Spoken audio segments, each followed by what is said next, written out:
Hello, everybody, and welcome to tonight's Get in Tune. I'm Michael Gracia, and I have an awesome show planned. So, first off, even before I bring on the guest, happy 2026. This is the first show. Whoa, hold on. I got some feedback coming on, which means my Facebook is open somewhere.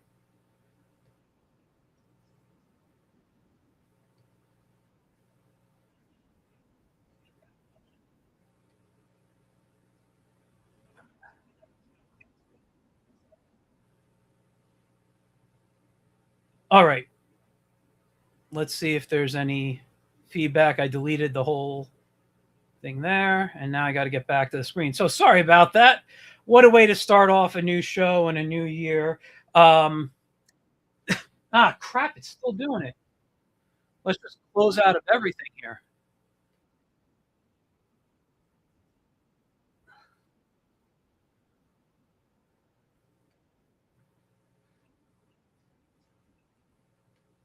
Sorry. Let's see. That's all right. I think I closed out of all my internet now. Um, I'm just giving it a moment. Oh, I got one other thing opened up, but it appears to be over. All right. So sorry. What a way to start off again. Um, Thank you all for staying on and watching. I don't know what that is, so hit click OK. Anyway, again, happy 2026. We got a lot of great stuff planned for this year. I got a lot of big news uh, about my personal work that I'm going to be talking about. Not today, but there will be some streams happening. I'm actually going to be doing some more streaming very soon, probably in the next week or two. Doing a lot more drawing streams. I got a lot of interesting and fun stuff planned. So anyway, tonight's guest, I have been wanting to get this guest on since I started doing these. He is a good friend of mine. He's an amazing artist, and we have a lot to talk about. Not only about his career, but one of the things that we wanted to talk about tonight was, you know, it's a rough industry, and how do we use our art skills, our comic skills to get work in the industry, or just in an art industry, other possible career paths outside of doing comics, but still using that skill set that you have. So let me bring on a fantastic artist. His name is, let me just get it here, Delfin Barral. Now, hey, whoops, this mouse today, I tell you. Magic. And by the way, I didn't have to look up your name when I stopped. I was looking for the button to to bring you on. I have known you for I don't know how many years now. A long time. Long time. A long time. Our mutual friend Mark Maz introduced us, and Yes.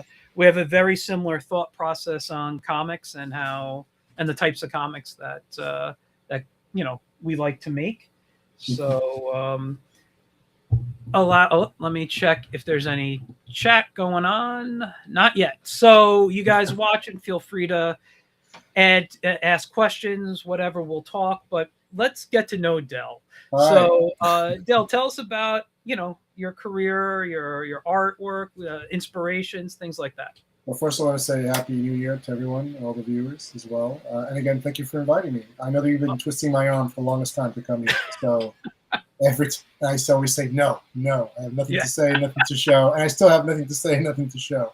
But, I mean, it's the beginning of the year. Might as well start off with a bang, or I guess looking at the chat. I mean, how many people are watching right now? 4?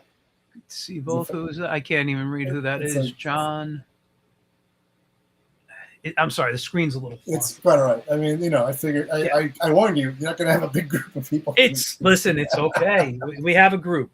So so tell us about your art career, and who were some of your inspirations to get to where you've gotten.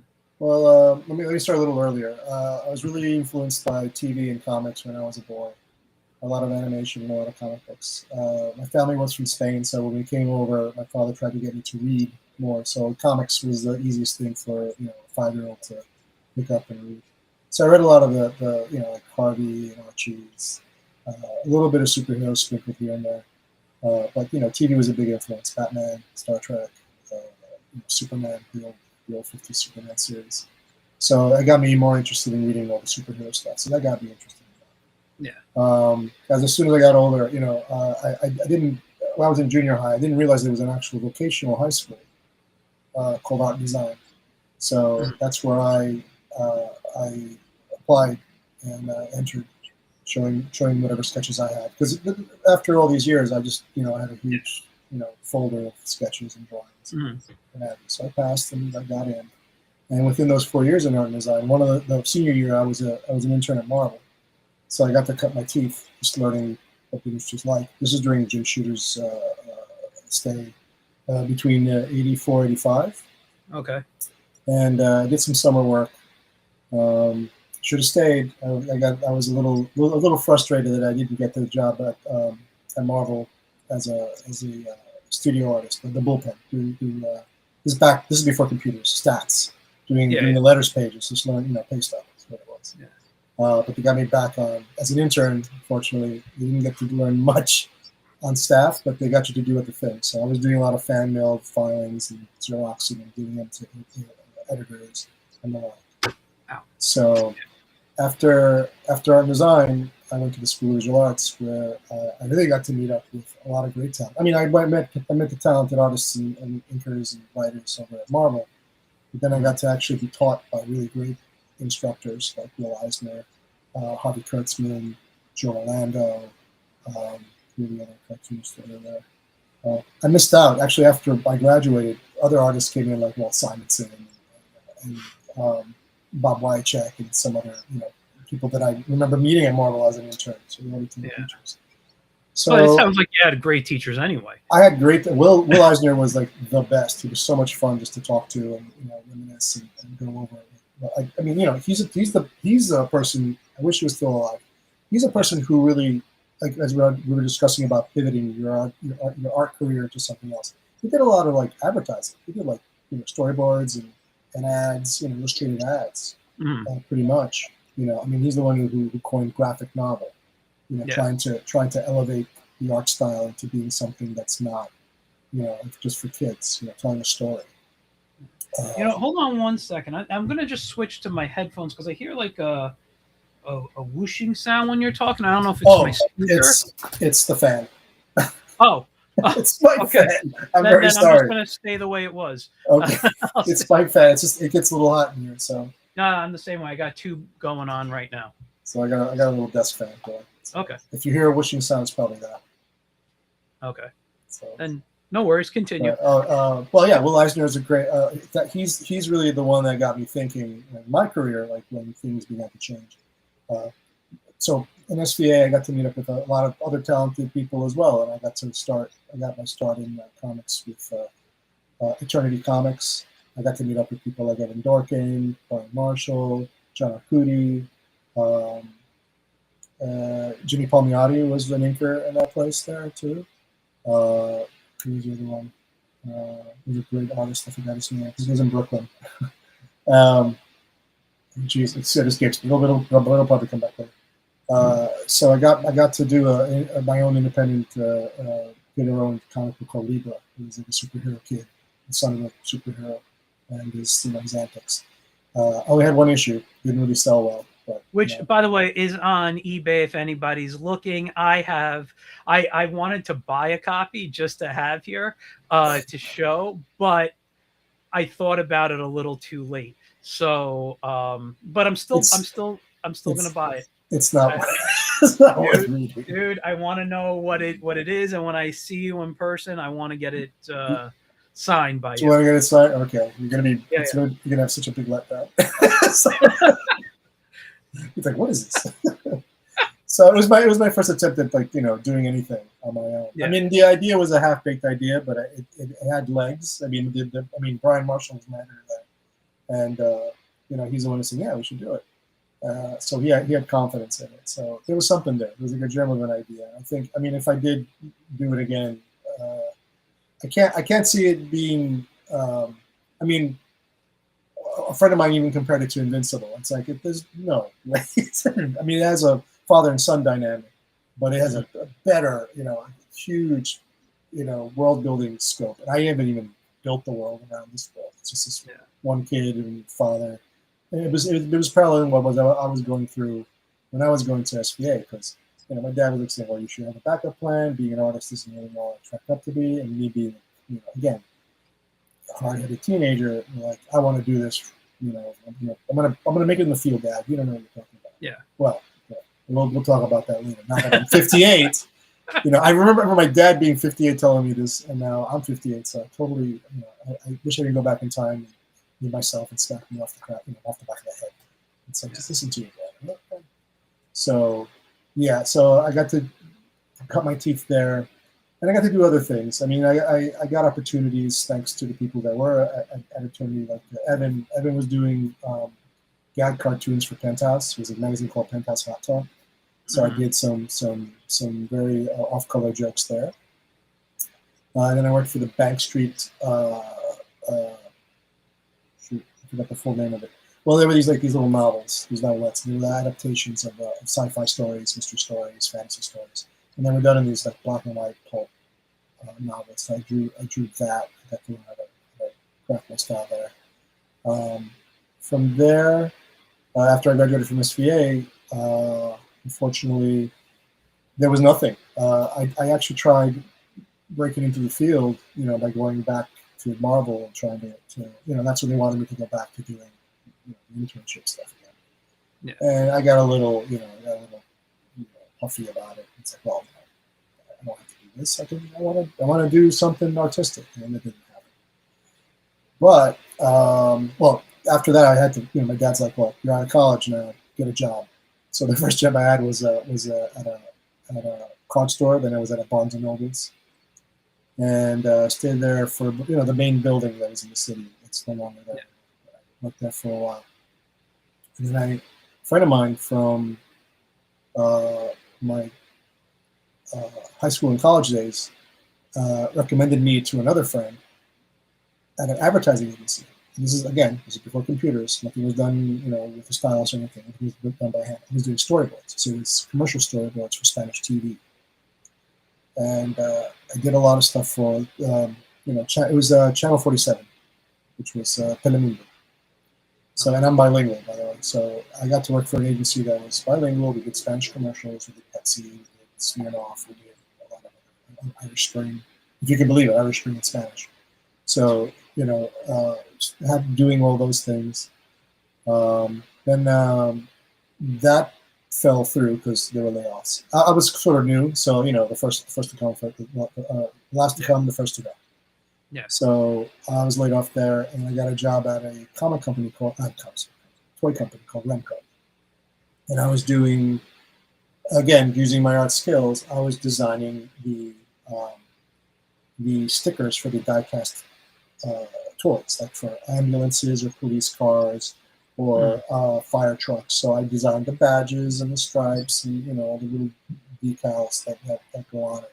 And also it was Remco. This company had these little mini pinball machines. So I designed the art that went on the surface. Oh. If it was like space or monster trucks or Western or or typical, I could recreate a pinball scene. So I did that, and then somebody else would go over it with an airbrush and just pop up the colors, make it look really cool in three-dimensional. So excuse me. So from there, but in between all that, I was still trying to pitch my work. So one of the places I pitched to was Warp Graphics. And if you're familiar with Warp Graphics, these are the people who did Elfquest. Okay. So, I always forget the company name, but yeah, right. I know. Well, it's Warp being Wendy and Richard Pini. So that's the company's name. So I submitted some stuff to them, and I didn't get anything as a result. I tried the small independents because there were a lot of little black and white companies that were popping up.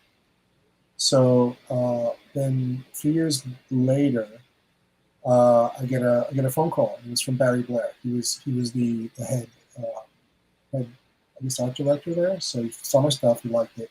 He says, "Why don't you meet me at the Queens Center Mall, the Manhattan Mall, for a certain time?" So I met up with him. And he said, "Hey, I work for work right now. When he's in California, pitching movie, the Elfquest movie over there, and Richard needs artists to do these spin-off titles. And we think he'd be good for one right now because we're just doing stuff. Because they saw all my superhero stuff, and they were going to pitch this series called The Rebels, which is set in the future. So." I agreed. I met up with Richard. I met up with John Ostrander was there. He was going to write Jink, which is the other sci-fi book, which is about a sci-fi elf in the future as well. So there was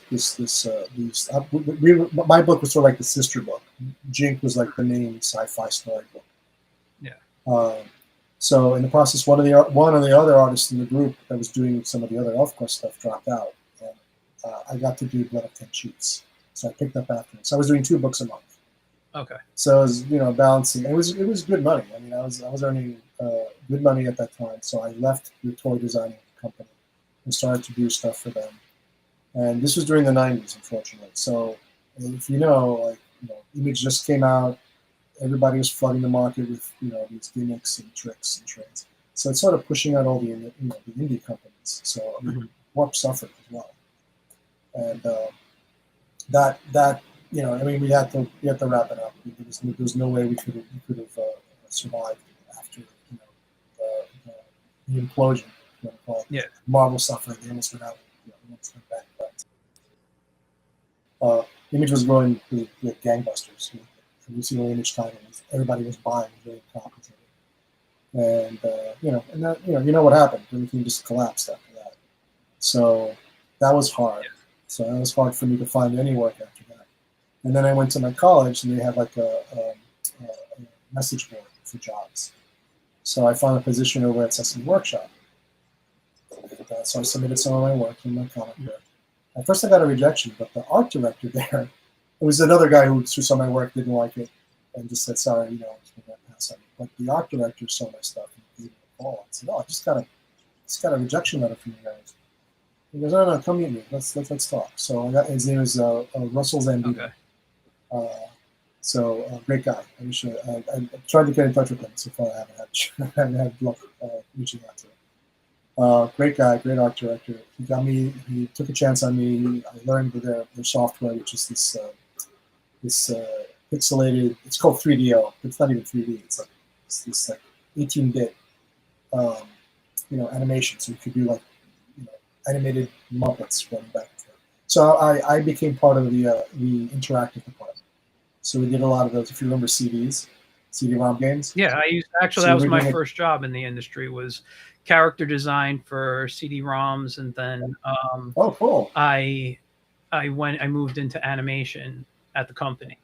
Oh. So yeah, cool. I don't know if I ever told you this, sir, but I was in college. It was at the end of my first semester, and this guy came in.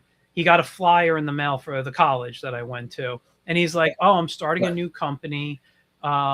And it was educational software for kids, and he was like, "Maybe I'll pull students or cheap labor type of thing, that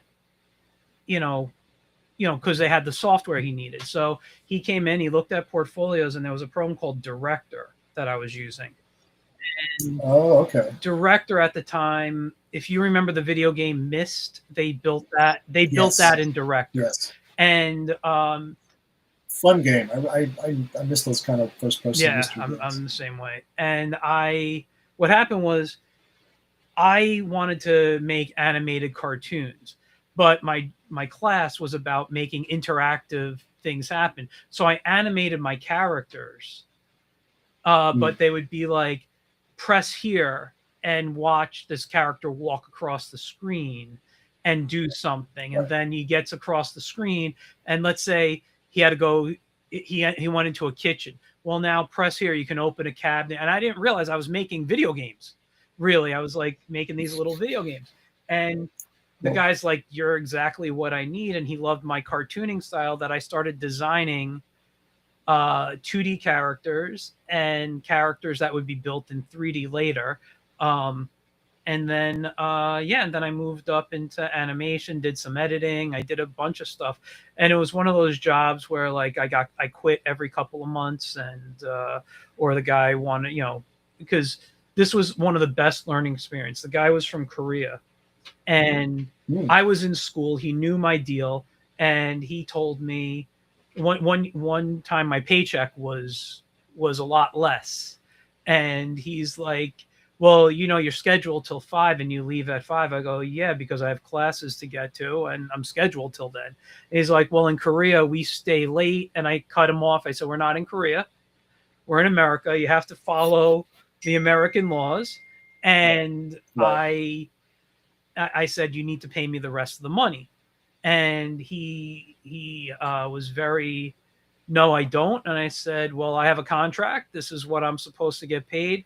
And here in America, we have labor laws.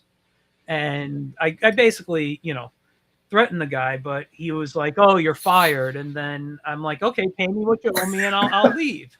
And then he would call me back like 2 weeks later and be like, I need you. And I'd redo my contract and I'd quit, or he'd fire me, to the point back when, and I did this for like 2 years of my.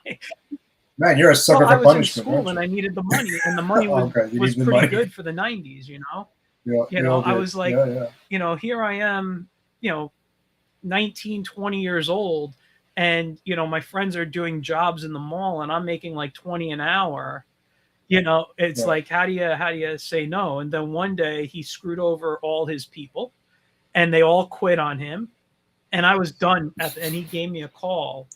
And he asked me if I'd come back. And I said, well, this is how much I need up front. And this is back at the time where we had zip and jazz drives. You can fit an entire software on like a zip drive. So I told him part of my deal was I took the file every night with me on the zip drive. And if you screwed with me, I'm just deleting it. I'm not. So paycheck. So you had it over his head. I had paychecks. So it was a good, normally I wouldn't want to be a jerk like that, but but you did pull a stunt. But then one day everyone left, and that was my introduction to my first job in the art world. But I will say I loved what I did. I just didn't like who I worked for. I'm sorry. But the CD-ROM, they're fun to work. What I was working on was it was like education, like color identification, numbers, drawing for the kids to draw on the games. It was the happiest 3 years there. I had a really great time. Then new management took over, and they just were looking at where is the money going to? Because I remember this is like a nonprofit, so they're saying, why do we have all these artists? And why are we paying them 401k? Why are we paying them, health coverage? We can outsource half these guys and not have to pay for anything. So little by little, the departments got shut down. So everything was outsourced. All the animators were outsourced. The programmers were outsourced. Only production and the management teams stayed. So that was a hard. They let us all go, and it was a breach of contract, but they gave us our severance. So I went to another smaller game company called Hyperspace Cowgirls, and it was really games for girls. It was really just focused on it. It was a Britney Spears game.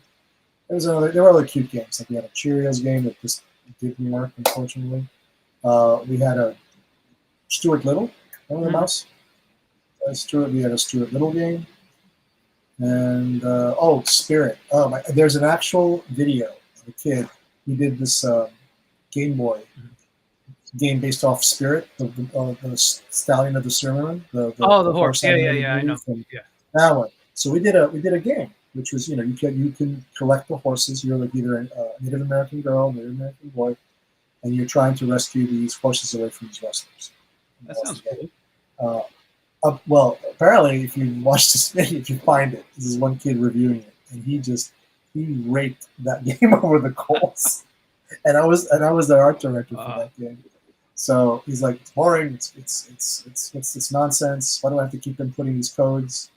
To save. And they're long codes. They give you the codes you have to save for leveling.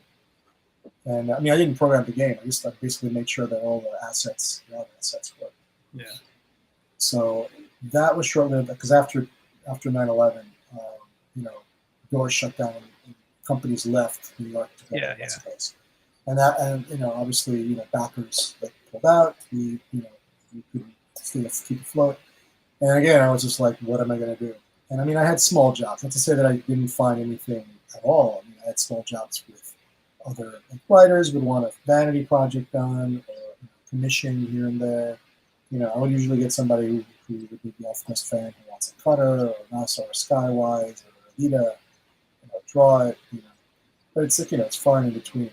I did a golfing children's book for a manual cookie company called Cookie IM. That I did. But then, obviously I was still trying to find steady work. And then I found an ad, in, believe it or not, in the Village Voice. And it said, looking for artists to design T-shirts. So, gave it a shot, called the number, I went in, I showed all my comic work. He said, good. I want you to design all these kids stuff for us. I did dinosaurs riding ATVs or skateboarding or ninjas doing something.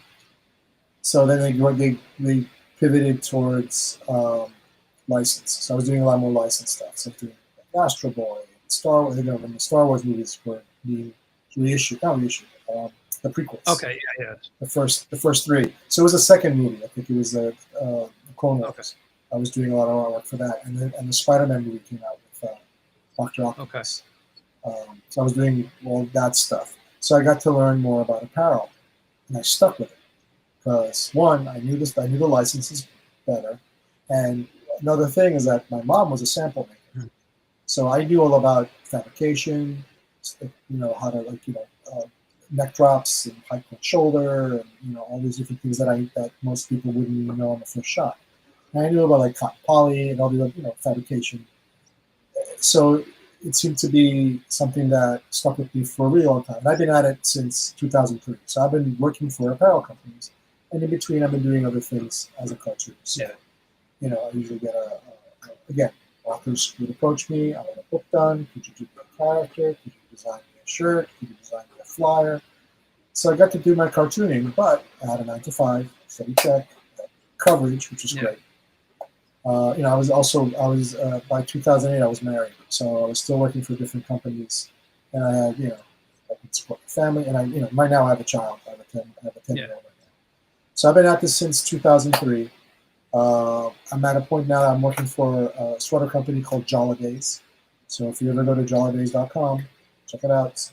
Some of the stuff is on there. That's fine. So we do seasonal sweaters, or ugly sweaters if you want to call them that. They're very elevated. 3D items. Some are light up sweatshirts. We have applique and patches, and drink pockets. Gift pockets. Should say drink pockets. Gift pockets. You can put it's like a koozie that you can put into your sweater. And I've been there for around a year and a half now. And it's been great. It's something that I am good at. So again, when we were discussing me coming over, being an artist, if you have different skill sets, you can fit into many different things. I did advertising, I did toy design, I did computer games, because one, a handheld feel, if you're designing characters and if you're making things, is great. Having something original works. Especially if you're doing things that, when we were doing stuff for the video games, you have to come up with your own stuff. I mean, you have to keep it Muppety, Muppet look and feel. But you still can create things. You make assets, you make backgrounds, you make beautiful backgrounds. We made new characters that would show up in the games. And for this, we do a lot of generic. Right now, we're doing more license. We do a lot of generics, which is a lot of Santas. So if you know how to draw a Santa, a reindeer, an elf, a snowman, doing fun things, you get golden. You know, I mean, that's what sold them to hire me, because I was really quick at it. I knew how to design stuff fast enough. So, you know, Jollidays slaps. Yes. Nice to see you. Sorry, I couldn't. It's So I have new glasses, and the distance that I am from, I'm having trouble seeing all the the comments coming in. Yeah. Tarek, he's a coworker. He just started with us, so it's nice to see you. Thanks for watching, man. So I'll see you tomorrow. We got a lot of work to do. We got coals to work on. So yeah, so it's fun because you're just creating stuff. You're spitballing. I mean, you're coming up with corny jokes, funny lines. And that's what makes it fun working there. And I mean, people say, "Oh, AI is going to take over everything." AI, if you see the results of AI, it's flawed. A lot of it's flawed. It doesn't look natural. It doesn't look, unique. I usually use AI for, especially ChatGPT, to come up with give me 20 funny things with a snowman.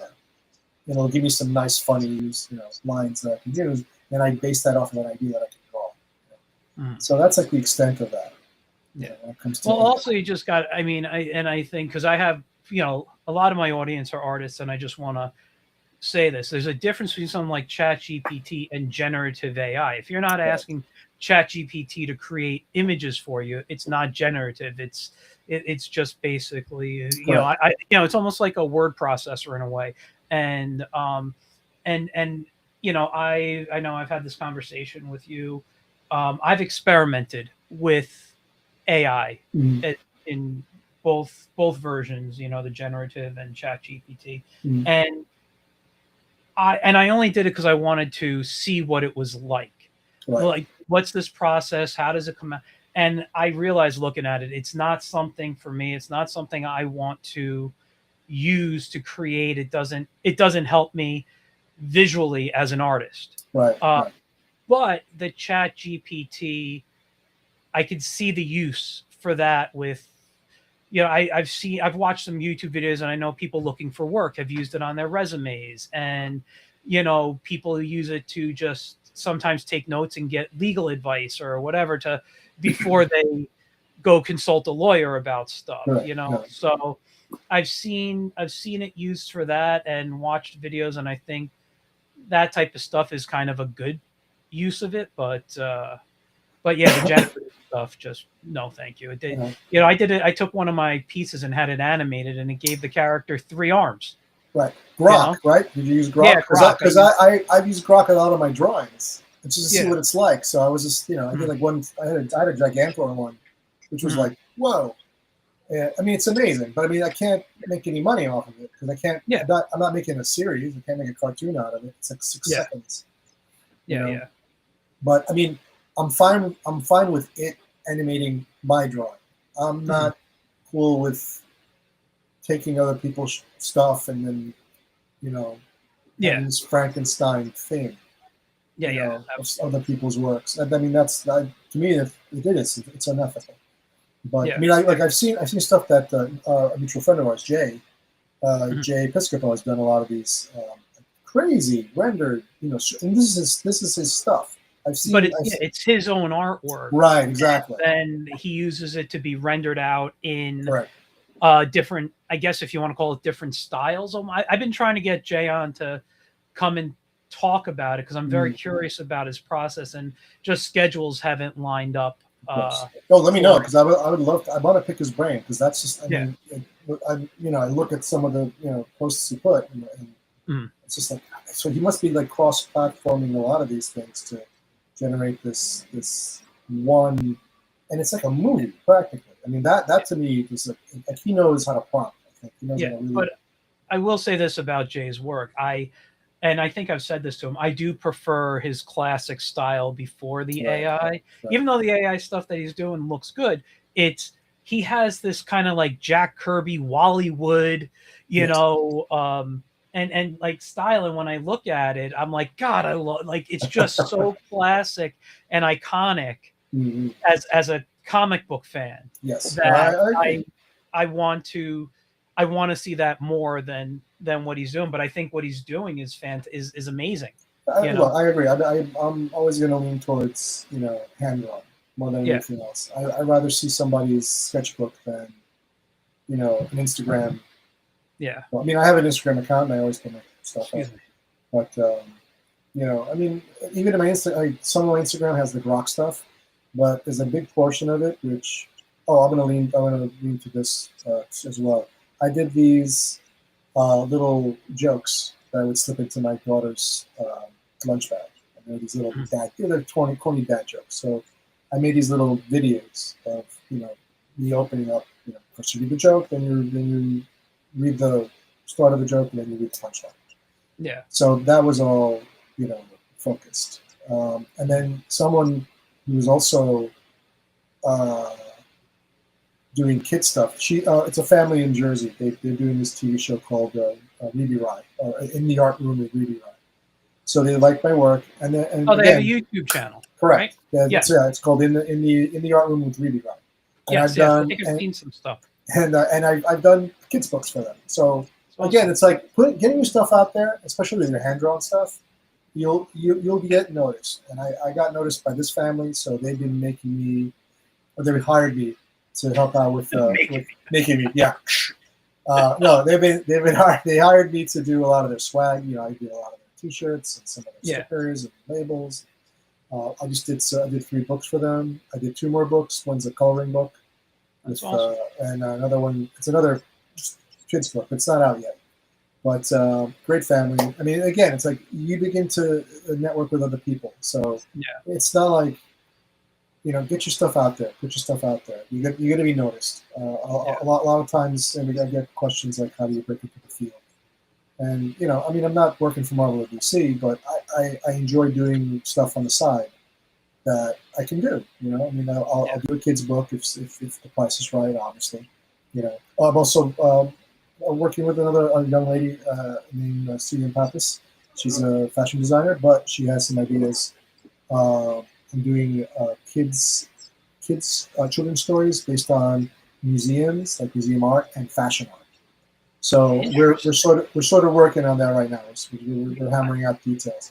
But I actually have a story I started working on yesterday that takes place about museum art, and it's a kid's story. And I'll tell you why, because every year I do stuff with libraries, and every summer there's a new theme for the summer. Right. And this summer is like archaeology type of stuff, and like dinosaurs, classic like I don't know what, I'd have to look up the official term, but I'm like, oh, what if I set this in a museum and then they go explore stuff, and it becomes like an archaeological thing in a museum. I was like, man.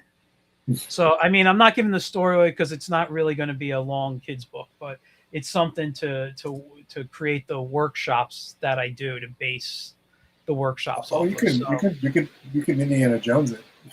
Yeah, really... I mean, I don't want to steal that, but yeah, I have some fun ideas. But it's funny you said, because it takes place, the beginning takes place in a museum. In a museum, right. Yeah. So I mean, again, like, if you get your stuff out there, you get noticed. Yeah. You'll definitely find work. It's really just getting noticed, having really fun, good work that's out there. Like, my jokes were so corny, I was surprised that I didn't get any attention for that. No, listen, the corny like dad jokes sell. And I was going to ask, because I haven't seen you post, but I remember, I don't know if it was last year or a couple of years ago, you were doing drawings for your daughter's lunch where it was like, that's the one, and and those are what you're turning into the AI stuff. Are you still? Oh, okay.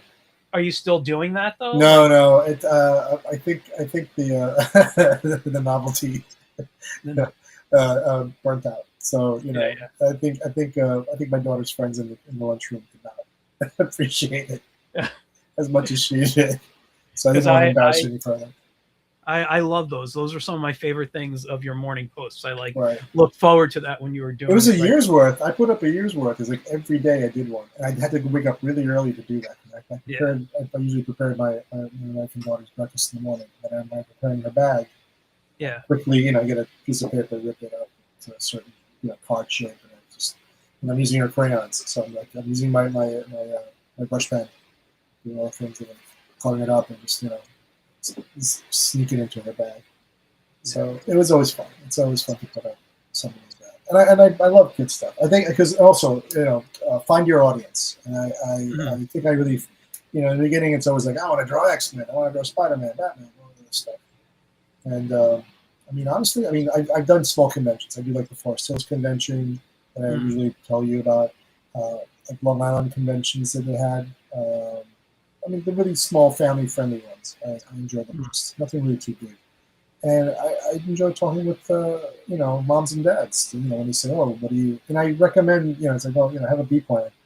If you want to get into art, great, but it's not sustainable." And I tell them the truth. It's like it's a rough trade unless you have something that sells. Yeah. If you, no, go ahead. Finish your thought. If you have the next Snoopy or the next Garfield or the next, great. You can merchandise that until you retire and then have somebody else pick it up. Yeah, I'm in the same thought process. I have done a lot more other work than actual comic work for companies. I've done work for small companies. I've written for them. I have illustrated, but and I've done self-publishing back in the late '90s and early 2000s. I did a lot of self-publishing. Right. There are reasons why I haven't published over the years. That's going to be changing very soon. Okay. But I have worked as a graphic designer.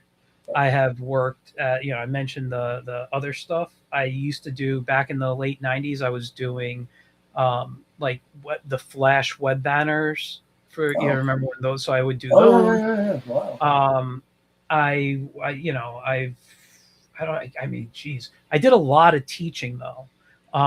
There was a time, it was right before 9/11, May of 2001.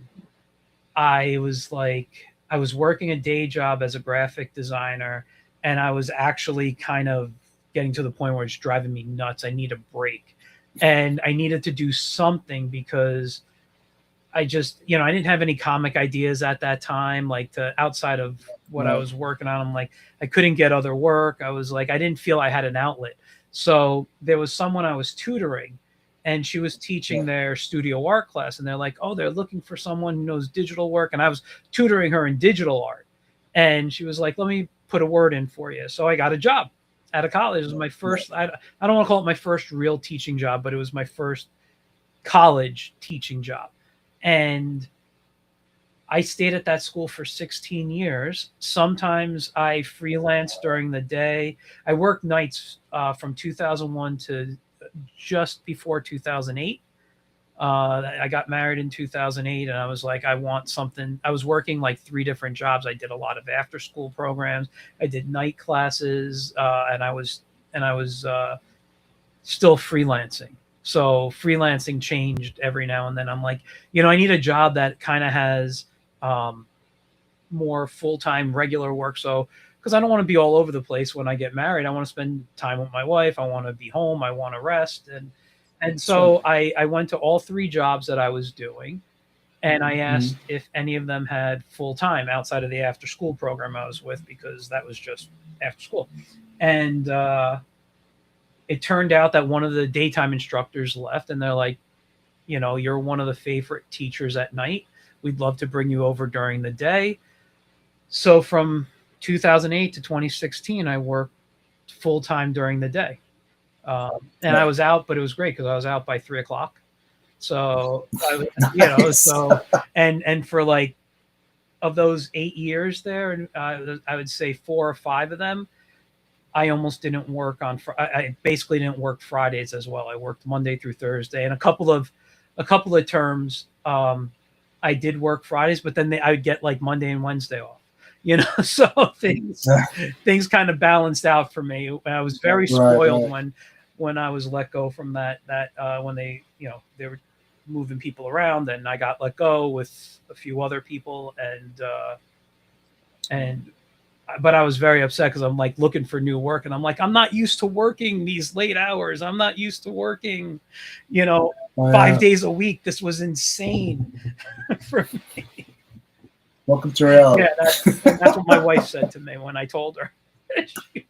Oh, yeah. I should pick your brain because I mean I do teach one-on-one like once in a while. I usually visit families for this.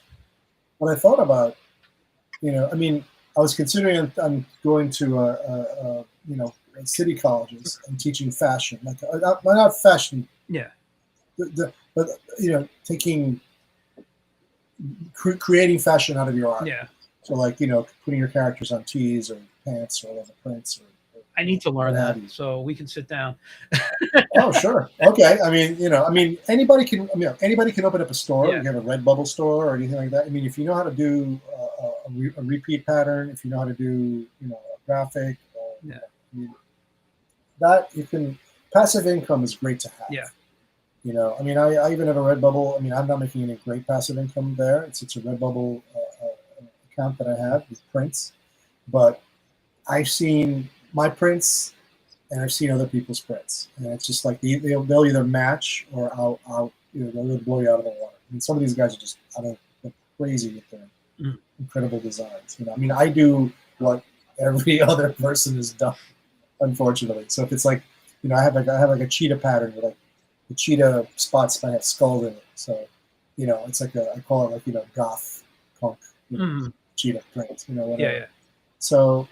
But again, it's like, I mean, if you really can come up with something original, like what I mentioned earlier, if you come up with your own Snoopy, you come up with your own character that can, like Labubu, like there's this crazy toy called Labubu. I know, I've seen them. People spend, buttloads of money for. I had a coworker at my last job. She collected them, and I was like, insane. She's like, I got 4 or 5, and she would have them by her computer. She'd pick them up and show it to us on our Zoom meetings and stuff. And I was like, oh. But it's incredible how like these little things can like, blow up, and it makes the company money. Yeah. And in 3 years, that'll change, and it'll be something new. Yeah. Yeah, exactly. Yeah. So, again, if you can come up with something, and putting your stuff up out there is very important. Showing your art style, showing your creativity. Most people are just like, they just don't want to do it. They just spend the time on it. That I was going to say, it takes a lot to do. I have a what is it? Is it called Fourth Wall? I have a Fourth Wall store. I haven't really done much with it. I have a couple of like I have my Wiz on a shirt up there, and a hat, and a couple of other things, some mugs. But I want to explore it more. But there's so much you can do that. And this is something, you guys out there watching and thinking about other careers or other things you could do with your art outside of comics. This is a great example. Like, you were saying shirts, and I was just mentioning mugs and whatever, but that becomes a whole business within itself. And what are you designing? How do you design for a mug as opposed to a shirt? Because now it's a different size. Is the pattern that you're creating for the shirt, can that be transferred down to a mug? Like, what products can all these go on? Because these Redbubble, Fourth Wall, whatever site you're on, they offer so many products. Yeah, they do. I mean, what's good? I mean, aside from prints and graphics, I mean, you could come up with motivational words. Yeah, come up with attitude statements. You can come up with iconography. Like for mugs, you could have some really cool sayings on a mug, that are positive or negative, whichever, whatever direction you want to get at. I remember there was a guy who had a site. It was called Dead Elephants, and it's a political site basically. So all of it's basically it's very lefty. It's very left wing stuff, and it's just the stuff is, against whoever the political opposition was and what they've done. And not to say that he made tons of money, but that's one angle if you really want to go that angle. Other ones are like there are other places that use like positive reinforcement, imagery, sayings, hopefully royalty free, because you can't use certain things that personally own. It's a little it's tricky, especially if you want to use like poetry. If it's poetry that an estate might own, you can't use it. But if it's poetry, even lyrics, like some people would try to like pass Beatle lyrics. Yeah, you got to be careful with those. Oh, I actually, and I'm just showing David from Silly. If you have the money, turning your comic into a video game is really cool. I mean, it's great. I actually had an app. Good to have money. I had an app. I'll tell you the short story on that. And then I want to get back to the lyric stuff you were talking about. I'm sorry, my phone keeps going off like crazy. You're popular, man. No, like I had an app. It was an educational app that taught people how to make comics through how to tell stories through comic strips. So basically, I had a humor section and I had a story section, and it talked about the jobs of each panels within what's it called? Within this app. And I had a video explaining each section. I had a game, and it was like a really cool thing.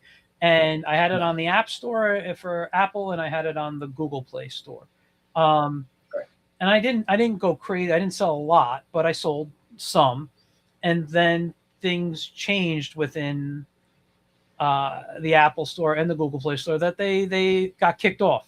And it comes down to money. No, but now it comes down to money from like they changed some things, and my app needed updating. I didn't have the money for the updates. And the people who developed the app, they were actually old students of mine who formed their own company and was using my app. And I got a really good deal because they were using my app as a way to build their business. Right. And I guess they didn't go too far with their company, but they got jobs creating apps and had a non-compete clause. So when it came time for the updates, they couldn't do my updates. But yeah, it was I'd like to bring it back. I love one of the things I like is education. I've loved educational stuff for kids and adults, and how to draw books and all that stuff. And there's so many out there, and I have a bunch because from when I taught kids, I bought a bunch to photocopy. I have stuff from my childhood, and then people thought, because I did collect for a while, people just bought me a bunch. So, but they were this isn't rude, but they weren't really the books I wanted to collect. I was, and nothing against any of these people who create them, because, I'm friends with Chris Hart. He's been on the show, but like people would send me Chris Hart books, and I'd be like, that's cool. I love Chris. I love all his stuff. But like, I was really collecting old school books that aren't in print anymore. And like at one point, I don't know if I lost it in a move, I had the original textbook to SVA, like the original SVA book that they were doing in like the 30s or whatever. When they were called the School of Industrial Design? It was a different name, but I had that textbook, and I was like, wow, that was really interesting read. And somewhere along the lines, it got lost. But that was the type of stuff I was collecting, and I don't collect those anymore because they got really expensive and become harder to find now. So, and I don't have the room anywhere. So there's always a ceiling. You can always I've already told my wife. I said at some point I need models of spaceships, and I want to hang them. I go, that's what I don't. So how did that go? She's like, it depends what it is, and I'm like, I think she means no. Yeah, I'm like, it's my studio though. It's it's the one room where I'm supposed to have total control over. Your studio. So I want, if a Millennium Falcon shows up, or the Yamato or something, and well, you better have long arms to dust that. Yeah. Well, we got to dust. We got a duster, a long duster. I have to use it on my ceiling fan in here, which I never turn on right now. But my ceiling fan, the chain broke to turn it off. So every time I turn it on to use the light, it just starts spinning on high, and I can't turn it. And I'm like, it's a little too much. So I gotta get the chain and adjust that there. But anyway, let's get back to this stuff here. Where were we? Oh, we're on a lot. But actually, you know what? There's one thing I wanted to bring up, and I know Tell me. you're a little shy about it sometimes. But but I love this story that you have a piece of art on the Big Bang Theory. Oh, well, that's one of the jobs. Yeah, I that's had. one of the jobs, and you were. I mean, I guess you would be a prop artist for that. Would be the exact title, or well, here's the thing. This is how it happened. One of the writers of the show, Steve Malaro, we connected on Facebook, and then one day he just shoots me a message, and he goes, "Hey, could you help me out here?" I said, "Sure. What do you mean?" He says, "Well, we need a drawing of Penny," and I said, "Sure. Okay, what do you want me?" So he emailed me the script, and it says we need to have first it was drawings of Penny as a superhero. Okay. Because the scene was that they're in a comic store. Penny goes, you can probably see it.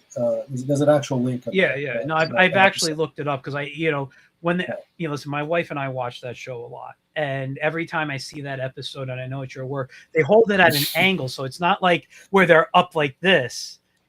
Kaylee Cuckoo was so nice to do that, and also the entire cast was very nice, and I'll explain why. So I did like several drawings, and I submitted them, and then Steve was like, "We just want to have a face shot." Okay. And I said, "Okay, all right, I can do that." So they gave me some publicity stills of her face, and so I drew that, and I FedExed it over to them. So the episode came out, and Kaylee had that angled so nicely, like you could see the drawing. It wasn't like as if like, oh, it's a drawing, whatever, but she just had it angled and shown, and it was like a really proud moment for me. It's really nice. And then whenever we saw the reruns, my wife and I would be like, So what's great, after the episode was over, Steve sent back the drawing, and it was autographed by the entire cast. So I actually have a picture of that of Penny's face with all the actors' names. Other than, unfortunately, Niam Balik. Which one? She came in afterwards. There's two actresses that came in afterwards. They became like, one was the love interest of Howard, the other one was the love interest of Sheldon. So those two weren't around at the time. It would have been nice to have a whole set of them. But I have like the second season cast. That's cool. Autographed the picture, and I have it. And I was so tempted to try to auction it off or something. That should be up in your studio. Hang on. In my studio. Well, the studio here is going to be my daughter's bedroom, so that's going to be. I'm going to be out in the living room soon. The setup that's here I'm facing right now is a computer setup. So it used to be my old art table. It's now flattened, and I got a monitor there, and I got my MacBook Pro here. Yeah. So that's right. But that's going to be going out there. But yeah, so I got that. Yeah, I did work on a Big Bang prop. So it was nice. But I always thought that was cool because I know a few people who have had Big Bangs. Like a good friend of mine, Roger Phillips, who's been on this show.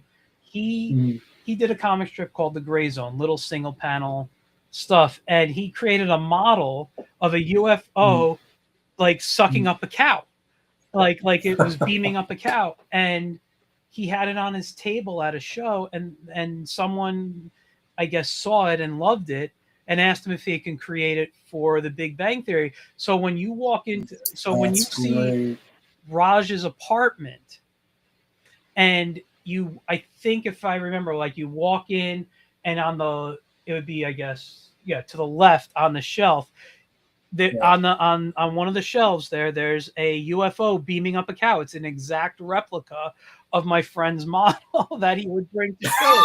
Nice. So I thought that was pretty good. It's just funny. That's fantastic. About like the people I know and the connection to that show.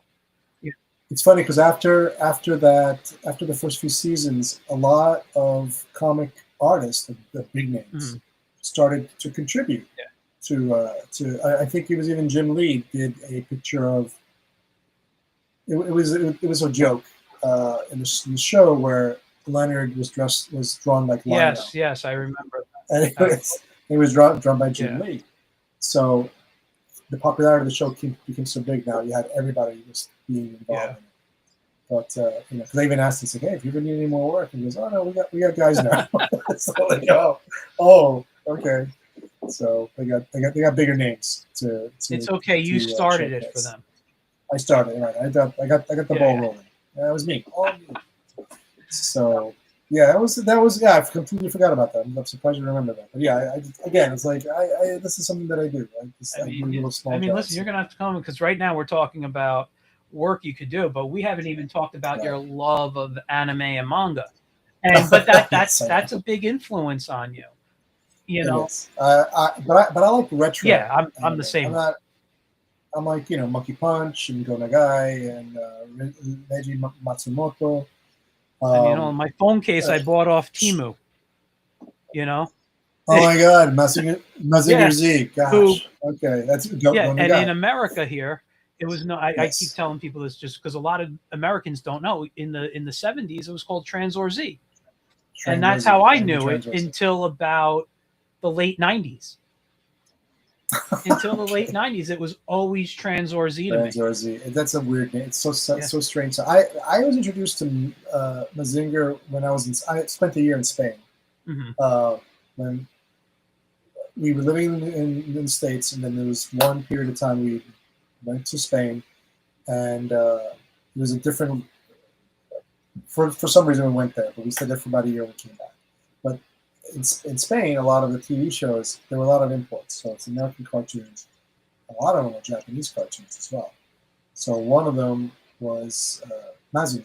So and that just blew my mind. But here in the States, if you look at the UHF channels that were here, after 9 p.m. on Saturday, it was a Japanese shows. Oh, I didn't know that. And one of them was an animated series called Brave Raideen. It's had this huge sphinx that split open, and you had this Shogun warrior looking thing that looked Egyptian. It was Egyptian thing. Yeah. But he would turn into a bird to it's the killing blow to kill the boss monster of the week, because he would just transform into this bird and go right into the bird and into the villain and just split him into and explode. But a great, I love those old cartoons. But yeah, animes, the classic animes are what I like. The big super robots, the off the wall, like Lupin, the original Lupin I like. New Lupin's a bit just bonkers off the wall, crazy. I sort of miss the older ones, like Miyazaki's Castle Cagliostro. And some probably saying it wrong. I love that movie. It's very charming. And I love anything from Ghibli, Studio Ghibli. It's just wonderful work. What's going on? Kamen Rider was my favorite. John, of course. Oh, and John's a big fan of wrestling, Mexican wrestling. This Spanish wrestling. So was I. I mean, I love El Santo. Wrestling was another thing that I used to like watching too. So anime, wrestling, comics, really bad sci-fi, cheesy sci-fi. Yeah. But my influences were scattered. I mean, I'm sorry. Continue. No. What do you mean? Narrow it down. Give me some other ideas. Because right now you're pointing out stuff that I normally don't think about all the time. Well, here's the thing. Speaking of sci-fi, you worked on my favorite sci-fi series. My favorite, all-time favorite sci-fi. Forget Star Wars. Forget Star Trek. It is Stargate. I forgot about that. You did the comic adaptation to the movie. Yes, I did. I did issues 2, 3, and 4. I think 2, 3. There were 4 issues, I believe. I'm not certain. The first one was done by Bill Mouse, if you remember. I know Bill. A good friend, Don. Yep. Don and Bill. So Don was doing the adaptation through Entity Press. Yeah. So I don't know what happened. I don't know why Bill couldn't finish off the rest, but Don contacted um, Barry Blair, because Barry's also a fan of Stargate, Yes. but he couldn't do it, so he gave me a ring. This is after the Elfquest books got canned, Mm-hmm. and he says, "Hey, are you free to do this adaptation of the sci-fi movie that just came out?" And I was familiar with Stargate, but I didn't see it. Mm-hmm. So I finally got to somebody. They had like a digital disc, so I actually got to see the whole entire movie. And I said, "Sure, I'd be happy to." So Barry laid it out for me, like in stick figure form. Mm-hmm. He said, "Okay, this is this is the Colonel. This is and O'Neill. Sorry, O'Neill. Colonel O'Neill. O'Neill. David. David. Why am I blanking? I know this. I know, me too. I'm blanking on the No, it was Daniel Jackson. Daniel Jackson. Daniel okay. Jackson. Right. Because I want to make sure I'm not going to the TV series. Right. You know. So there was no Teal'c. There was no. That came like 3 years later. Got it. So he laid it out for me. And he said, "Don't make them look like any of the actors." I said, "All right." So I made O'Neill look more like a jarhead than anything else. So and of course everybody else, but they were very stylized. They didn't really keep too close to the actors' faces. Yeah. So I heard, and sorry to interrupt, but I heard that on the original Star Wars comics, that was the same thing. Don't make them look like the actors. It was only after the movie came out, and whatever, that they're like, because if you look at the Star Wars comic strips, I don't think they look like the actors at all. No, because there's policies. You can't. You have to have them look at it and approve it. Mm-hmm. And blah blah blah. Nobody needed that kind of. Yeah. So it was. So I did the 3 issues, and then that was it. But it was fun. I mean, I got to do Stargate. Yeah, that is awesome. So, and I need to find some of your pages online so I could. Oh, you'll find them now because I actually sold them. Oh, you sold them? This I sold them. I sold them to Pop King. Okay. So if you go on eBay, just you type in my name because he's got all my pages now. I don't have his card with me. I'll go on it later. I'll look it up. So it's Pop King. Holy shoot! Let's see. I'm on my computer now. Pop King.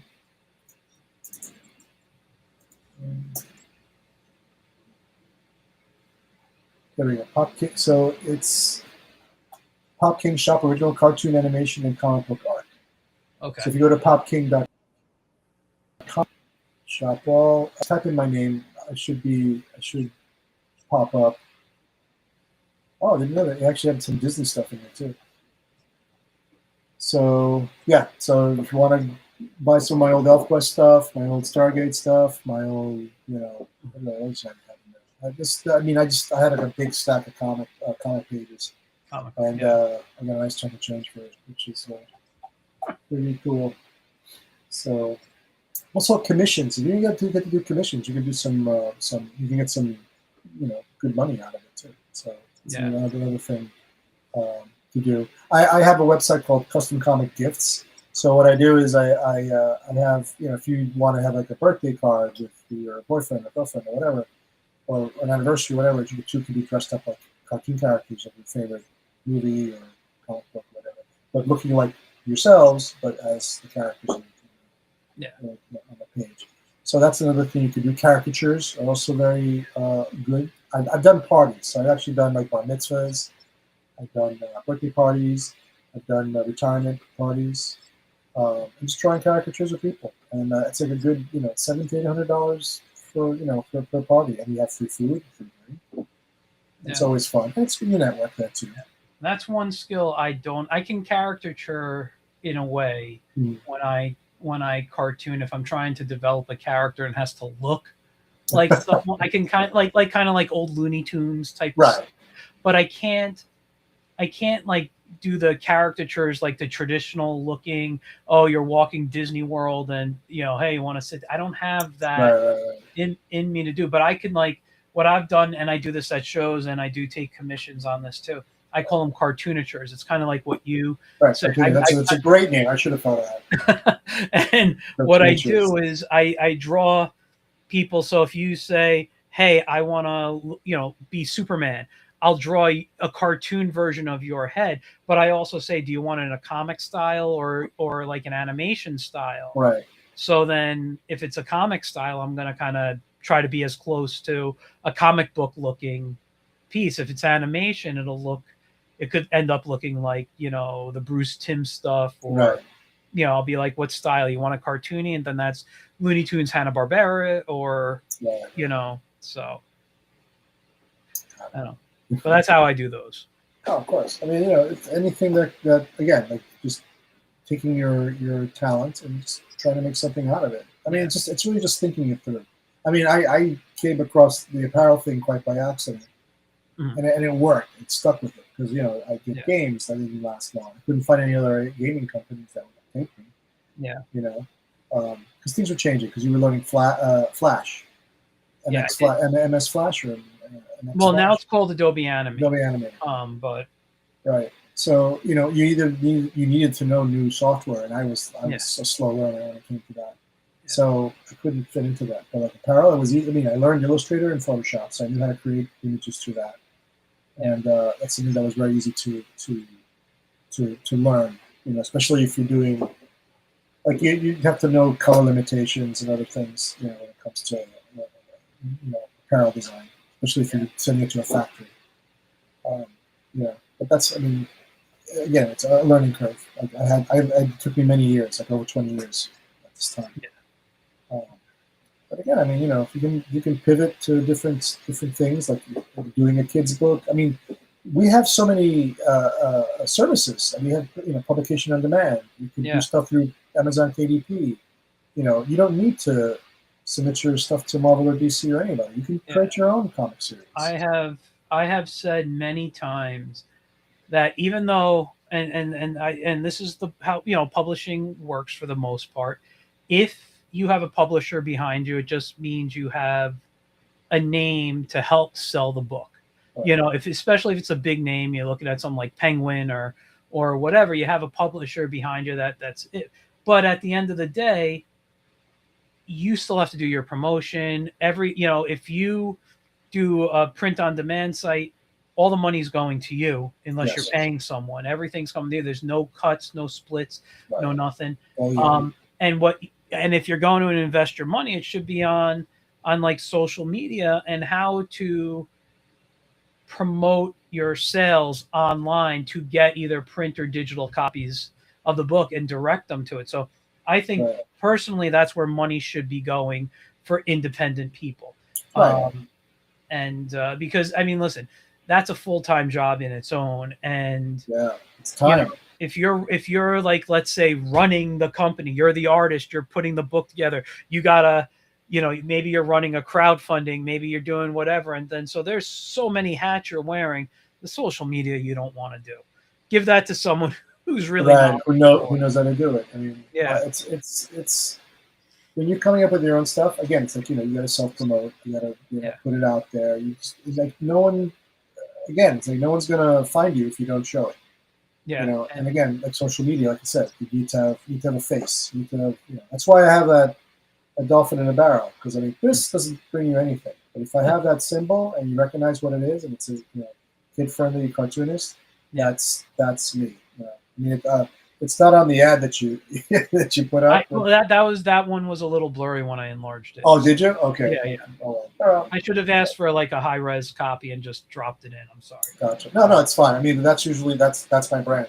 Yeah. That's so you got to brand yourself. Like if you're a sci-fi artist, brand yourself as a sci-fi artist. If you're funny book guy, funny book guy. If you're like into I know guys who do erotica, and that's all they do. They do like furries or other cool stuff I won't mention that I want you to get demonetized.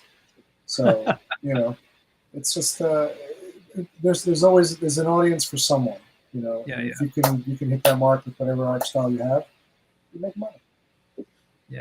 And it comes down to continuous stuff. Like one of the things that I recommend to people is sometimes wait to post. You're going to have to experiment to see when, and study analytics to see where your posts do better. And, if I post at, 7 a.m. I'm getting the commuters on trains and buses and stuff, and maybe that's where a lot of your fans are, Yeah. you know. But it might be better. You're posting at 9 o'clock at night because now it's the wind down time for people, and they're scrolling on their phones while they're laying in bed.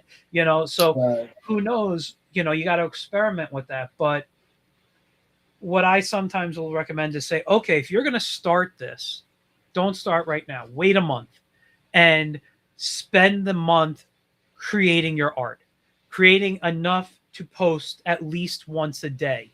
So that surplus yeah, art too. so you have Okay. surplus, so like, let's say, I mean, we're really in the beginning of January right now. You can literally work the rest of the month, and if you get to 1 to 2 pictures a day, you have enough to post in February, and in February you're creating art for March.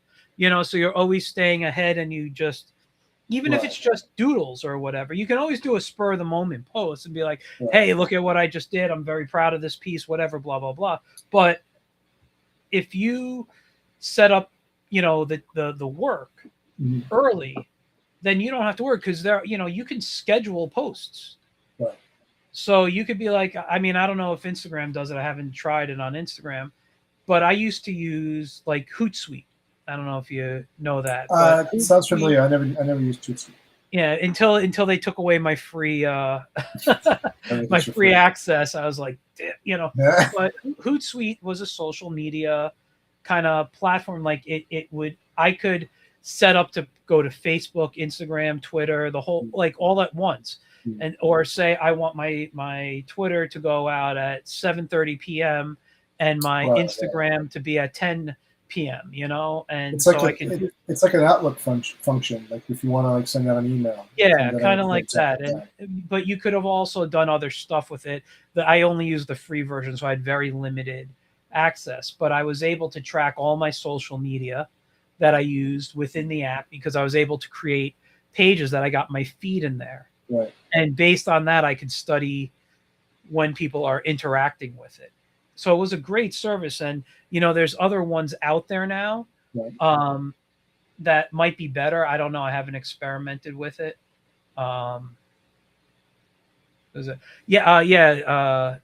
says, I believe Adobe Express has a scheduling feature. Yes. Now I don't use Adobe anymore. I'm on the Affinity software right now. Okay. But if I was working on a job that needed Adobe, I would take that. But yeah, Adobe Express, to my understanding, is their social media scheduling. You could do content management in there. Okay. You can create your marketing plans in there, and do have everything set up. It's almost, if I'm understanding, it's basically Adobe's Canva.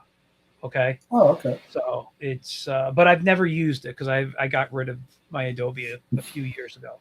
So hey, if I was using it more, I would have kept it. It would have been worth all the money I was spending. I don't think everybody uses all of the bells and whistles from Adobe. But yeah, I spent most of my time in Photoshop, and I would put books together in InDesign. It's InDesign better than like I usually lay out stuff in Illustrator, just pages. Oh, I mean, they're basically the same. The way I saw it, like, so InDesign was set up for publishing, and I got used to that. Back in the 90s, I was using Quark Express. I don't know if you remember that. Yeah, and I was like a master at that program. Then when people were switching over to InDesign, I had to learn it, and I was like, it's very similar to Illustrator. Okay. It was very similar to Illustrator, but in InDesign, I don't think you could do this in Illustrator. Again, haven't looked at any updates in a while. Right. But to create your master pages and to have the guidelines set up, to print a book, like, for example, some companies will tell you if the page is on the right side, you want the inside margin to be about, maybe say, an inch. Right. But the outside margin be 1/4 of an inch, let's say, so because of how it prints. And then the left side would be the opposite. So I could set up a right side and left side, a Right. template, and then just drag what I needed and lay out my book that way. So that was always helpful to me. That's good. But I did, doing a lot of graphic design. It was primarily outputs through InDesign, especially when I was doing page layout. You know, when I worked on newspapers or magazines, that was, excuse me. And so that's just kind of like my go-to. Because when I was doing all the kids' books for my clients, I laid out everything in Illustrator, so I would have all the pages laid out and doing all the artwork because everything was vector based. Yeah. So I made sure that everything fit, and I made it into a PDF, and I would upload it and give it to the client. So they would have, if it's Amazon KDP, they can upload the PDF in there. But I have to design it to cover it differently, separately. Yeah. No, I've done KDP too, but yeah, no, but that was the thing. I liked the organization, and it was just something I'm accustomed to. I used to letter in Illustrator. Used to do all my comic lettering in Illustrator because it was easier to create the balloons. Right, doing the ovals and do the ovals, and then you play with the anchor points to adjust and stuff. But and I love that they had the Pathfinder tool, because I would just draw out the tails and just select and merge them, through the Pathfinder. That's always helpful. Yeah, so that was good. Now I haven't lettered digitally in a while, but I play around in Clip Studio Paint. I'm working on Affinity Designer, which is Affinity's Illustrator. Right. And by the way, now I don't know if the audience knows this. If you don't have the money for the Adobe software, Canva owns the Affinity software now. And unless you want to use their AI software within the Affinity programs, you could use Affinity for free. I'm gonna look into that. Yeah. Well, it's also very helpful for. I mean, I've been asked by parents to buy computers and get software, and I usually say that there are free pieces of software you can download. You just need a computer that's strong enough to work on that. So I usually say buy secondhand, buy something that's that's beefy enough, but not expensive. Because I mean the kid wants to learn. And also they said about the tablets. You can get inexpensive tablets that are used. I mean there are groups called Buy Nothing on Facebook. We have one in Queens called Buy Nothing Forest Hills, and you get stuff for free. People they either want to give away a computer that you can still draw on it. You can't do crazy stuff on it. Like some of them are Mac, some of them are PC. But you could still, I mean, they're free. You could still trick it out to be just a graphic. Yeah. Graphic computer. So, it's just thinking economically. But if that's for free, Infinity, you said, right? Correct? Affinity. Affinity. With an A. So they have Affinity Photo, Affinity Designer, and what's the other one? Affinity Publisher, I think it's called. Right. And they're basically they were a European company, and we're making it's basically like looking at like Photoshop, say CS3 maybe before, like it's or maybe a little earlier, and some key commands are different, but for the most part, it's the same software. Because also, there's other free software if you want to get into animation. There's Blender. Yeah. Blender's free. Inkscape is another vector-based software that's free. Yeah. Because it's SVGs, not AI files. Yeah. What are the ones that are out there? Blender was the one that I usually recommend to any parent who says, "Well, I want them to get into animation. How do we?" How much would this cost if I got Adobe Animate? It's like, you don't have to. Just go to go to Blender. Just download it. It has a 3D effects too. Yeah, and you could do 2D work in there if you know what you're doing once you learn. But there's a what was the Open Tunes? I don't know if they still are updating that. I don't know. But Open Tunes was basically an open source 2D software based on the Studio Ghibli software, like in-house software that they use. Yeah, it's I had issues with it because there was some issues with it on the version of the Mac I had at the time. Right. you can watch YouTube videos and they have some tutorials, but it's basically if you know old school animation, and understand, you know, the how to use how to like it's really more of an old school like like if you were going through an old hand drawn studio Right. type of software. So there's a lot you can do, and on the iPad I like Toon Squid. I'm still trying to figure that out. But it's kind of like Flash meets Procreate.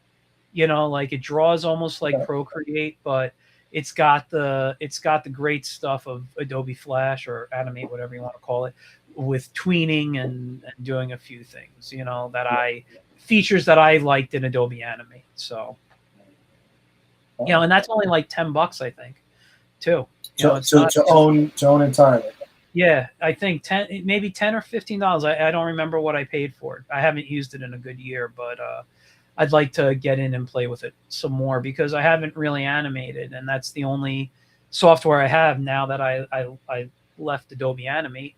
And if you're looking into like learning like Harmony, you're paying like $700 a year for a subscription.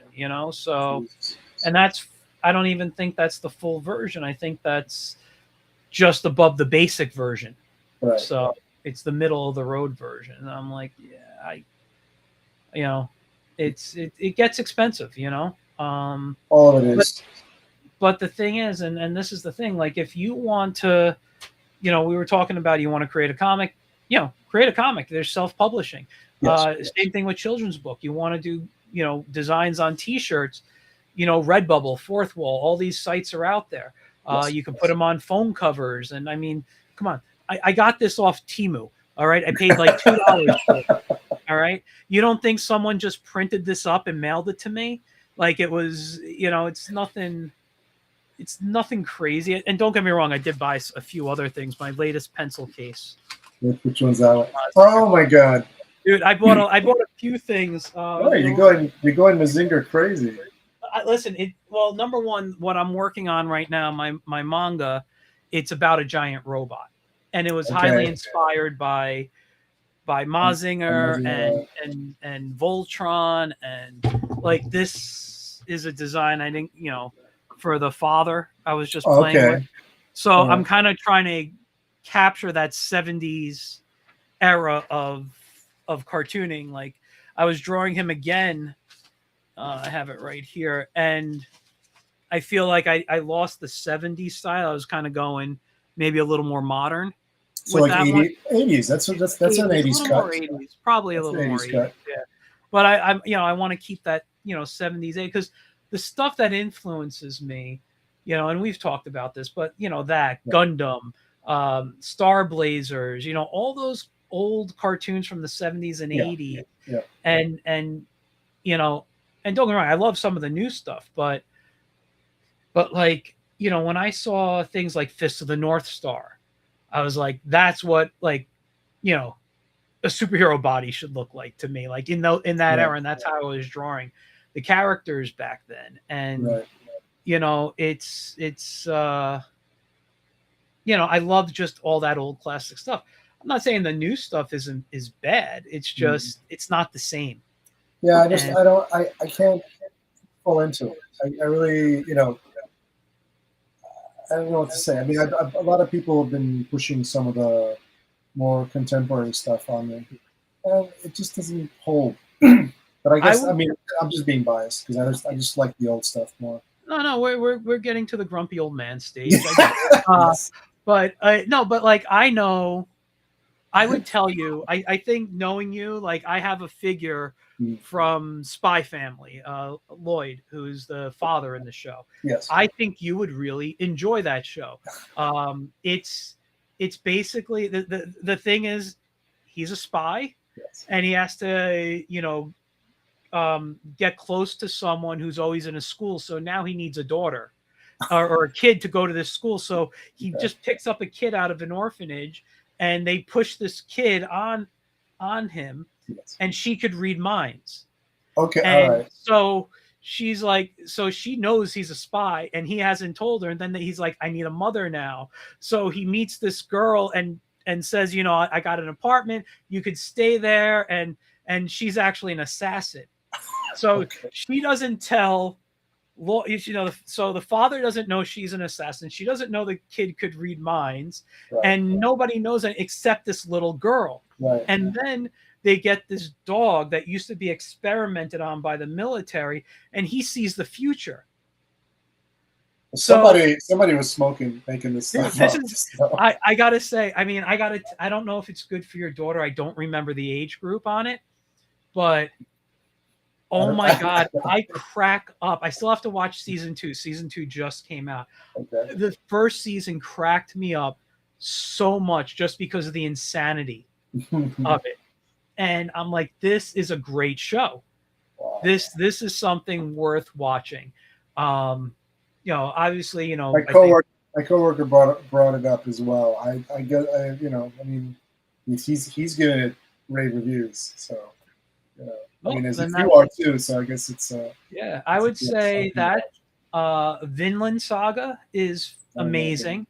That's the one I recommended to you. It was based on it's kind of like historic fiction based on Vikings. Oh, that one, yes, I did. Yeah.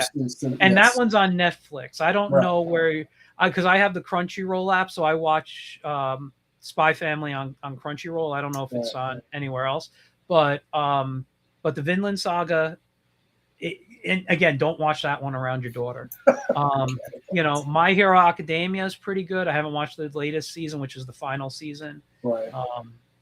But I don't, you know, anime changed, manga changed, honestly, and we've talked about this, I think, with Dragon Ball coming in. You know, Toriyama really changed the type of storytelling that everything kind of is.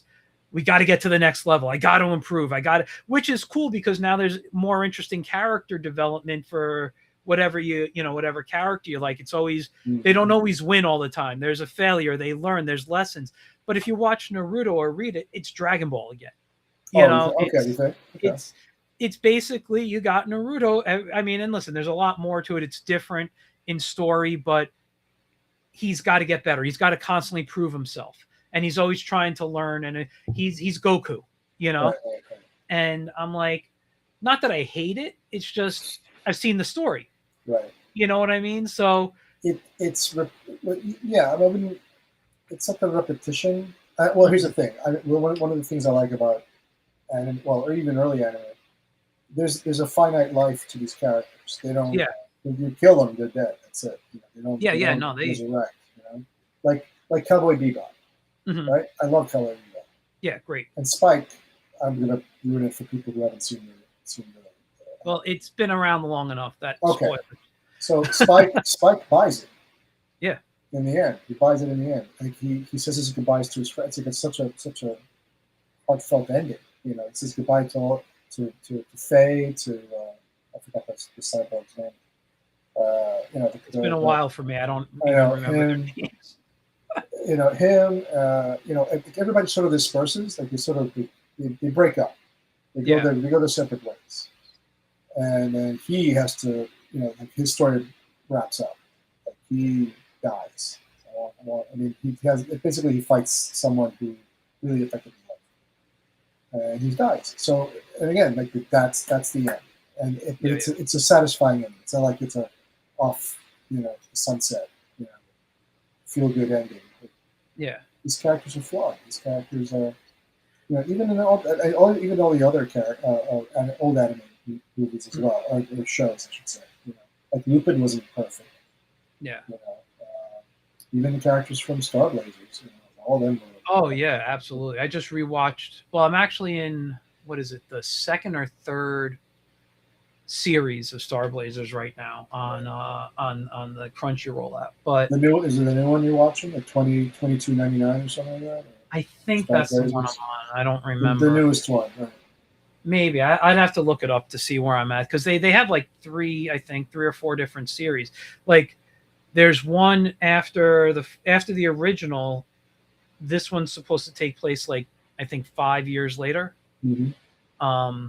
And then there was another one that's I think it's supposed to be 100 years later, so it's a whole new cast or something. So it's not Kodai and I don't remember. I don't remember. It's been what I basically do is I watch a season, take a break, go to another show, watch a season of that. Right. So I've gone through a few shows. So it's been about 3 or 4 months since I watched it. I'd have to look up and see where I'm at. But yeah, I mean there's a lot of stuff out there. But I always like the old because the storytelling's also different, you know.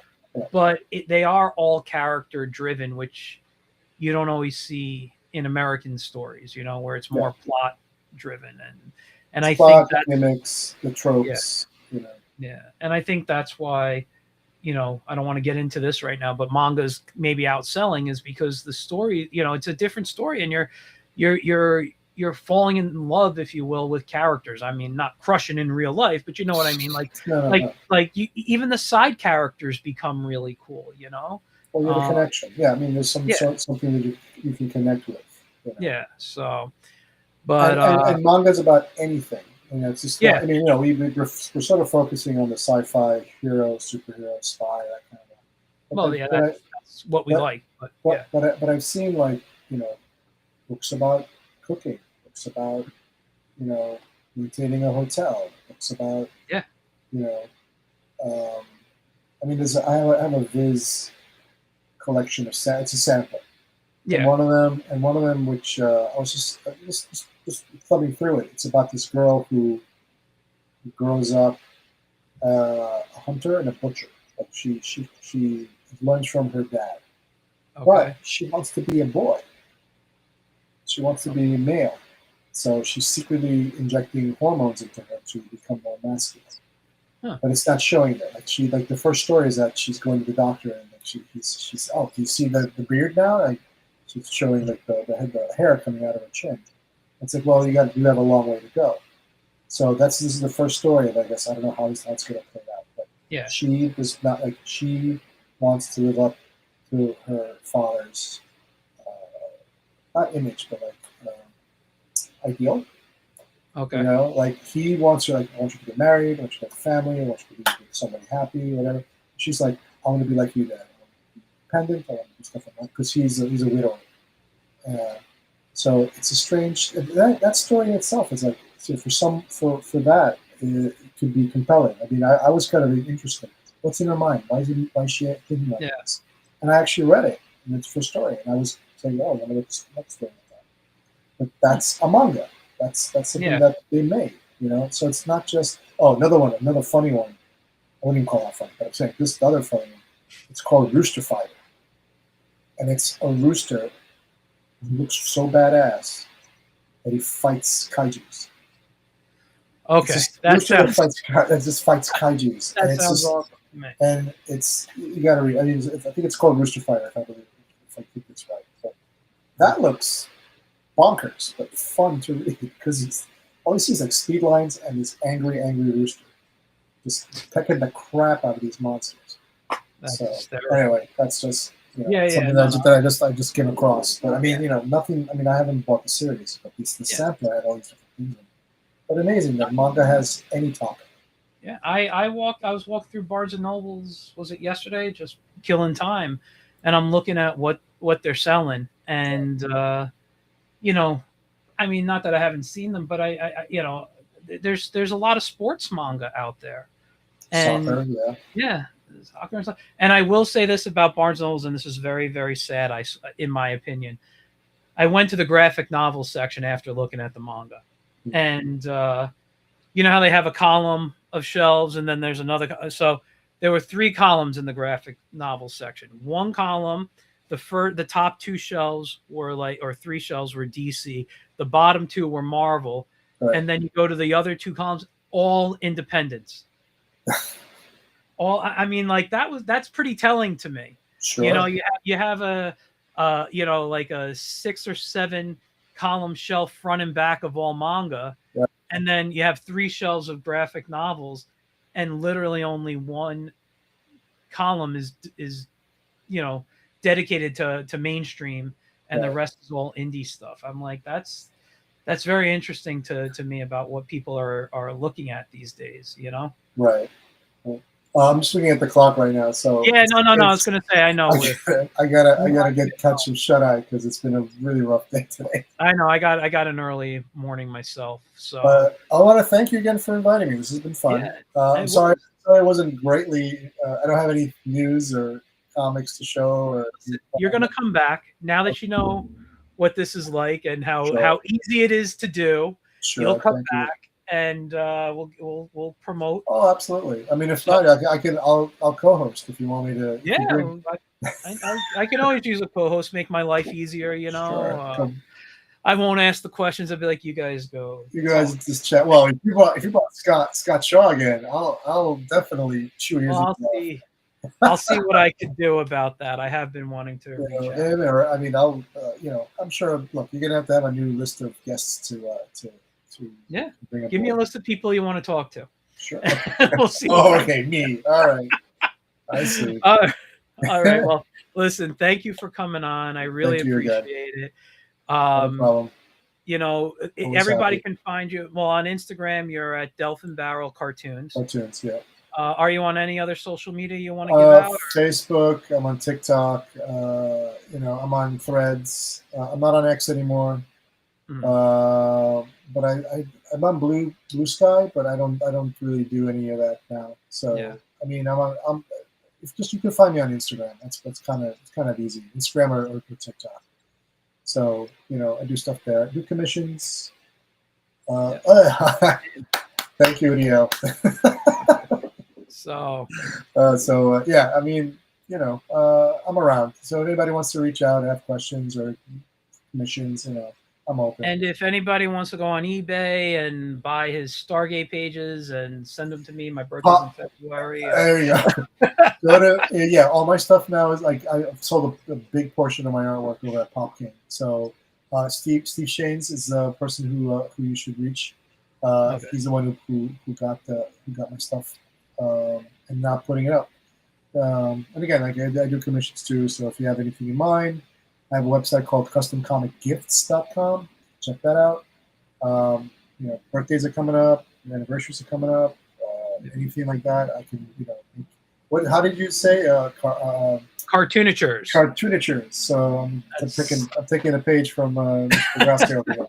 Cartoonitures. I can make you into a cartoon character, a hero. Your favorite starship captain, your favorite, pirate, your favorite superhero. And I'll do it digitally, and if you want, we can try to put it on some swag. So, we'll put your stuff on a mug or a tote bag or a pillow or anything like that. We'll go through one of the publication on demand sites and get that shipped out to you. So, I'm around. So if you want to touch base, let me know. Sounds good. All right, guys. Thank you for everyone who tuned in, whether you're watching it now or in the future. I'm always grateful. Please, follow on YouTube here, subscribe, the whole thing, like and everything. And I'll be back next week with another guest. I will see you all later. All right, have a great night. Have a good night. See you all again. Bye now. Bye.